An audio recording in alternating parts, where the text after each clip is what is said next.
올 상반기에 결정된 4차 재난지원금을 못 받은 영세 소상공인들이 거리로 나왔습니다. 지난해 하반기 방역 강화로 타격을 입었는데 정부가 1년치 매출을 기준으로 삼는 바람에 못 받았다는 겁니다. 이들은 이달 중순부터 나오는 5차 재난지원금도 받지 못할까 걱정입니다. 송지혜 기자입니다. 서울 구이동에서 돈가스 가게를 운영하는 김정우 씨. 소상공인에 최대 500만 원을 지원하는 4차 재난지원금을 신청했지만 최근 탈락 통보를 받았습니다. 원칙적으로 지난해 매출이 2019년보다 줄어야 지급 대상인데 3만 1,000원이 많다는 게 이유입니다.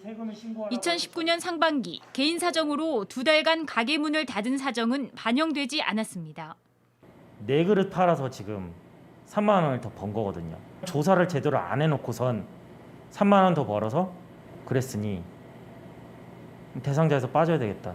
방역 강화로 지난해 하반기 매출이 2019년 하반기보다 1,000만 원가량 줄어든 걸 봐달라고 카드 매출표 등을 제출했으나 역시 거부당했습니다.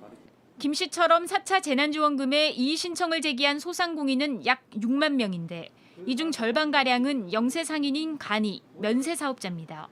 매출이 크지 않아 세금 혜택을 주고 세금 신고도 1년에 한 번만 하는 소상공인들입니다. 그런데 역설적으로 1년에 한 번만 매출 신고를 하기 때문에 지난해 하반기 방역 강화로 입은 타격을 증명할 수 있는 공식 자료가 없습니다. 이들은 결국 비상대책위원회를 꾸려 1인 시위에 나섰습니다. 단기 확인이 불가하다는 이유로 신고 매출만 보고 있다는 자체가 저는 너무 부당하고. 이들은 4차 재난지원금 이의 신청 기간을 늘리고 간이, 면세사업자의 반기 매출 증빙을 인정하라고 요구했습니다. 간이 사업자도 사람입니다. 저희도 살고 싶습니다. 저희를 도와주세요. 이에 대해 중기부는 4차 지원금은 이미 대상자가 결정돼 되돌릴 수 없다는 입장입니다.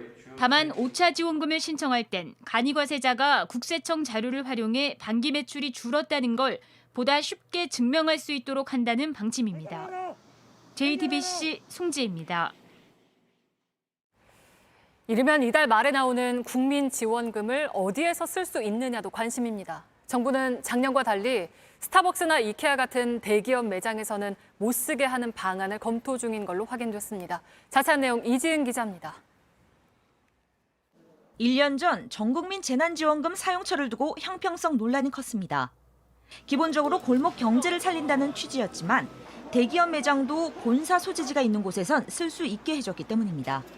이 때문에 서울 시민은 재난지원금으로 스타벅스 커피를, 경기도민은 이케아에서 가구를 살 수 있었습니다.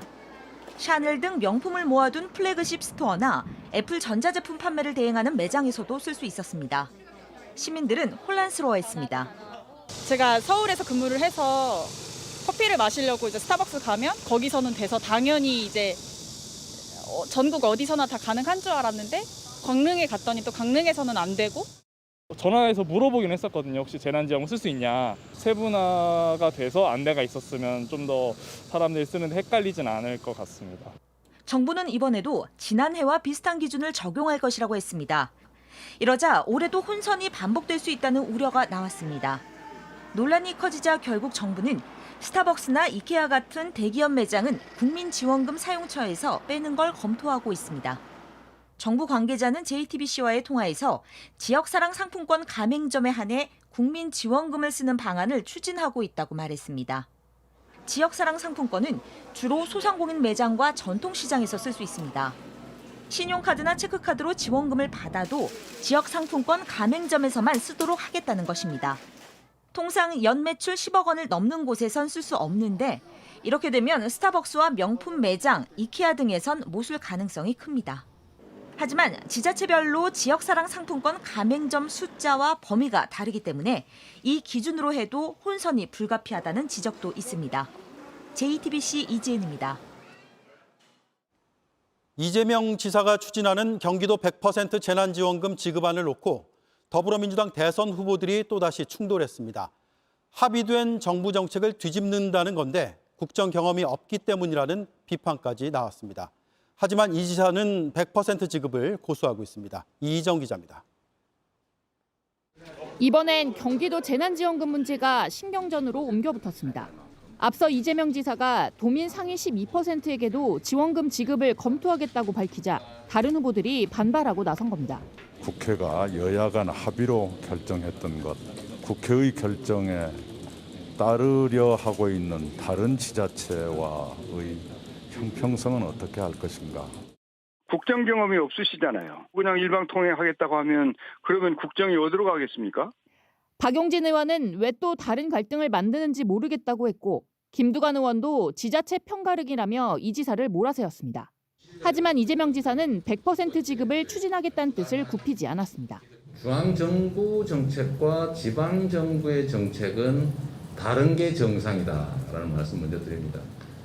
똑같이 할 거면 지방자치 왜 하겠어요? 캠프 간 신경전 속에 당내 최대 계파인 친문계 의원들의 지지 여부도 경선 변수로 떠올랐습니다. 친문 싱크탱크 소속 의원들 일부는 이낙연 캠프 합류로 가닥을 잡은 걸로 알려졌고 범친문계 의원들도 조만간 지지 후보를 결정할 걸로 보입니다. 이런 가운데 당 지도부는 공정한 경선 관리를 강조하고 나섰습니다. 공정하게 원팀 정신으로 민주당 경선을 이끌겠다는 것을 다시 한번 말씀드리겠습니다. 최근 송영길 대표가 이재명 후보를 밀어준다는 이른바 이심송심 논란과 편파적 경선 관리 의혹을 반박한 겁니다. JTBC 이희정입니다.